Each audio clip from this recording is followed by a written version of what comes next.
خير القرون مواقفا ومثالا تبعوا الرسول إذا سعى أو قالا كانوا هنا يسقون غيم حياتنا فمضوا وفينا ذكرهم يتعالى نحمده ونصلي على رسوله الكريم اما بعد.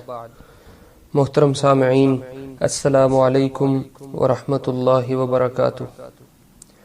آج کی ویڈیو ایک ایسی شخصیت کا تعارف کروائے گی جو اس امت کے حکیم کہلاتے ہیں، جو صحابی ہونے کے ساتھ ساتھ فقیہ، قاضی، قاری، مجاہد، غازی اور حدیث نبوی کے بڑے راوی بھی ہیں۔ مزید آگے بڑھنے سے پہلے یہ چینل سبسکرائب کریں اور بیل کے بٹن پر کلک کریں تاکہ آنے والی انفارمیٹیو ویڈیوز آپ تک پہنچتی رہیں۔ آج جس شخصیت کی بات ہم کرنے جا رہے ہیں ان کا نام عویمر بن عامر ہے۔ ابو دردہ ان کی کنیت ہے جس سے یہ مشہور ہیں۔ 580 عیسوی میں پیدا ہوئے۔ انصار کے قبیلہ خزرج کے ایک گھر میں آنکھ کھولی اور مدینہ ہی میں پلے اور بڑے ہیں۔ ان کا ایک بت تھا جسے یہ پوجتے تھے۔ ہجرت نبوی صلی اللہ علیہ وسلم کے بعد انصار میں سب سے آخری نمبر پر غزوہ بدر کے بعد مسلمان ہوئے۔ مسلمانوں میں سے ان کے ماں شریک بھائی عبداللہ بن رواحہ اور محمد بن مسلمہ رضی اللہ عنہ دونوں ان کے گھر میں داخل ہوئے اور دونوں نے مل کے ان کا بت توڑ دیا۔ جب یہ لوٹے تو اپنے بت کے ریزوں کو جمع کرنے لگے اور کہنے لگے تیرا ستیہ ناس ہو، تو نے اپنی حفاظت کیوں نہ کی؟ پاس بیٹھی بیوی نے کہا اگر کچھ نفع دینے یا دفاع کرنے کے قابل ہوتا تو اپنا دفاع کرتا یا اپنے آپ کو نفع دیتا۔ اسی وقت عویمر رضی اللہ عنہ کھڑے ہوئے اور نبی علیہ السلام کی خدمت میں حاضر ہو کر اسلام قبول کر لیا۔ نبی علیہ السلام نے ان کے اور سلمان فارسی رضی اللہ عنہ کے درمیان مواخات کروائی تھی۔ مواخات سامعین کہتے ہیں جو بھائی بھائی بنایا تھا مدینہ میں۔ بدر کے علاوہ نبی علیہ السلام کے ساتھ تمام غزوات میں شرکت فرمائی ہے۔ احد کے دن خوب جان نثاری سے لڑے اور نبی علیہ السلام کا خوب دفاع کیا۔ آپ علیہ السلام نے فرمایا عویمر کیا بہترین گھڑ سوار ہے۔ اسلام سے پہلے ابو دردہ تاجر پیشہ تھے۔ اسلام لانے کے بعد تجارت اور عبادت کو جمع کرنا چاہا مگر نہ کر سکے تو تجارت چھوڑ دی اور عبادت کو لازم پکڑ لیا۔ ایک دفعہ سلمان فارسی رضی اللہ عنہ ان کے گھر ملنے کے لیے آئے چونکہ وہ ان کے مواخاتی بھائی تھے، تو ان کی بیگم ام دردہ کو خستہ حالت میں دیکھا۔ پوچھا تمہیں کیا ہوا؟ وہ کہنے لگیں تیرے بھائی کو دنیا میں کوئی رغبت ہی نہیں ہے، رات قیام کرتا ہے، دن کو روزہ رکھتا ہے۔ جب ابو دردہ رضی اللہ عنہ تشریف لائے تو سلمان فارسی رضی اللہ عنہ کو ویلکم کیا اور کھانا پیش کیا۔ سلمان رضی اللہ عنہ نے کہا تم بھی ساتھ کھاؤ۔ وہ کہنے لگے میں تو روزے سے ہوں۔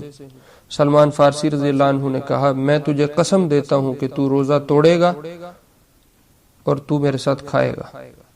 تو انہوں نے روزہ توڑا اور ساتھ کھانا کھایا۔ پھر سلمان فارسی رضی اللہ عنہ رات انہی کے ہاں ٹھہرے۔ جب رات ہوئی تو ابو دردہ رضی اللہ عنہ نے قیام کرنے کا ارادہ کیا۔ سلمان فارسی رضی اللہ عنہ نے ان کو منع کر دیا اور کہا تیرے جسم کا اور تیرے اہل کا تجھ پہ حق ہے، ہر ایک کو اس کا حق دے۔ جب صبح قریب ہوئی تو سلمان رضی اللہ عنہ اٹھے اور ابو دردہ سے کہا اب اٹھو۔ اب پھر دونوں نے اٹھ کے وضو کیا اور کچھ تہجد کی نماز پڑھی، پھر نماز کے لیے مسجد کو نکل گئے۔ ابو دردہ رضی اللہ عنہ نے رسول اللہ صلی اللہ علیہ وسلم کو سلمان رضی اللہ عنہ والی بات بتائی تو آپ علیہ السلام نے بھی سلمان رضی اللہ عنہ کی بات کی تصدیق فرمائی۔ انس بن مالک رضی اللہ عنہ فرمایا کرتے تھے کہ نبی علیہ السلام دنیا سے رخصت ہوئے تو 4 لوگوں کے علاوہ کسی نے قرآن کو پوری طرح جمع نہیں کیا۔ وہ 4 لوگ کون کون سے تھے؟ ابو دردہ، معاذ، زید بن ثابت اور ابو زید رضی اللہ عنہ۔ اور ابو دردہ رضی اللہ عنہ کو تو ان 4 میں بھی یہ خاص شرف حاصل ہے کہ انہوں نے قرآن سارے کا سارا حفظ ہی اللہ کے نبی علیہ السلام کے پاس کیا۔ بقی ابن مخلد رحمۃ اللہ علیہ نے اپنی مسند میں ابو درداء رضی اللہ عنہ سے 179 روایات جمع کی ہیں۔ 2 حدیثوں پہ امام بخاری اور امام مسلم نے اتفاق کیا ہے، 3 حدیثیں امام بخاری نے اور 8 امام مسلم نے انفراداً نقل کی ہیں۔ عمر رضی اللہ عنہ کے زمانہ میں شام کے گورنر یزید بن ابی سفیان نے حضرت عمر رضی اللہ عنہ کو لکھ بھیجا کہ اہل شام کی تعداد بڑھ چکی ہے، اب انہیں ایک ایسے شخص کی ضرورت ہے جو انہیں قرآن سکھائے اور دین سمجھائے، تو آپ کچھ لوگوں کو میرے پاس بھیجیے۔ حضرت عمر رضی اللہ عنہ نے 5 لوگ بلوائے، ابی بن کعب، ابو ایوب، معاذ بن جبل، عبادۃ بن صامت رضی اللہ عنہ، اور ان 5 سے کہا کہ مجھے 3 لوگ چاہیے جن کو میں شام بھیج سکوں۔ انہوں نے کہا کہ ابو ایوب بوڑھے ہیں اور ابی بیمار ہیں، لہٰذا ہم قرہ نہیں ڈالتے۔ عبادہ، معاذ اور ابو درداء رضی اللہ عنہم تینوں شام کی طرف نکل گئے۔ حضرت عمر رضی اللہ عنہ نے جاتے ہوئے ان سے فرمایا، شام کے شہر حمص سے ابتدا کرنا، اور جب وہاں کے لوگوں سے مطمئن ہو جاؤ کہ وہ دین سیکھ چکے تو اپنے میں سے ایک کو وہیں چھوڑ کے باقی دمشق کی طرف نکل جانا، اور جب وہاں سے مطمئن ہو جاؤ تو ایک کو وہاں چھوڑ کے ایک آگے چلا جائے۔ تو یہ تینوں حمص آئے۔ حمص شام کا ایک شہر ہے۔ شام سامعین وہ والا نہیں جو آج کل ہے، اس کی حدود بہت چھوٹی رہ گئی ہیں، ورنہ فلسطین، عراق، یہ سارے علاقے شام میں داخل ہوا کرتے تھے اس زمانے میں۔ تو یہ تینوں حمص آئے، پھر ترتیب کے مطابق عبادۃ بن صامت حمص میں ٹھہر گئے، اور ابو درداء رضی اللہ عنہ دمشق کو نکل گئے، اور معاذ رضی اللہ عنہ فلسطین کی طرف گئے۔ دمشق ہی میں ابو درداء رضی اللہ عنہ کا طاعون امواس میں انتقال ہوا۔ حضرت عمر رضی اللہ عنہ نے طاعون زدہ علاقے سے نکل جانے کے لیے انہیں خط بھی لکھا، مگر یہ واپس نہ ہوئے۔ بعد میں عبادہ رضی اللہ عنہ بھی فلسطین میں معاذ رضی اللہ عنہ کے پاس چلے گئے۔ ابو درداء رضی اللہ عنہ کے حلقہ تعلیم میں 1000 سے زائد لوگوں کی تعداد بیان کی جاتی ہے جنہیں وہ قرآن سکھاتے تھے۔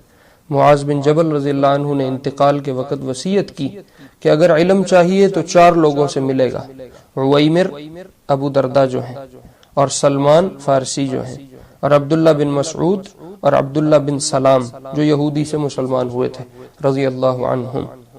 عمر رضی اللہ عنہ نے جب تمام صحابہ کا وظیفہ جاری کیا تو بدر والوں کو سب سے زیادہ وظیفہ دینا مقرر کیا تھا۔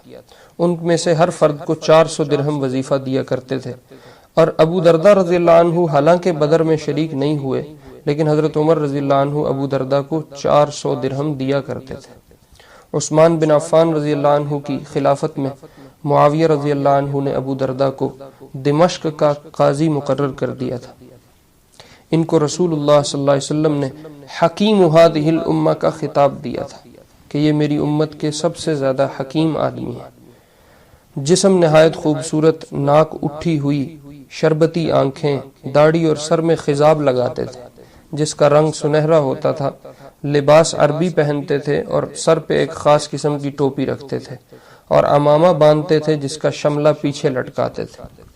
سامعین، اگر ہم بات کریں ان کی وفات کی تو ابو درداء مسافرانہ زندگی بسر کرتے تھے رضی اللہ عنہ۔ ہجرت کے 32ویں سال 72 سال کی عمر میں یہ مسافر آخرت کا راہی ہوا ہے۔ لواحقین میں بیوی جن کا نام حجیمہ اور کنیت ام درداء ہے ان کو چھوڑا، اور ایک بیٹا بلال اور بیٹی درداء کو چھوڑا۔ سامعین، یہ کچھ مختصر احوال ہیں۔ اللہ رب العزت ان حضرات کے تذکرے زندہ کرنے کی توفیق ہماری نسلوں میں اپنا دین زندہ فرمائے، اور بلا استحقاق ہمارا ان کی صفوں میں حشر فرمائے۔ وآخر دعوانا ان الحمد للہ رب العالمین۔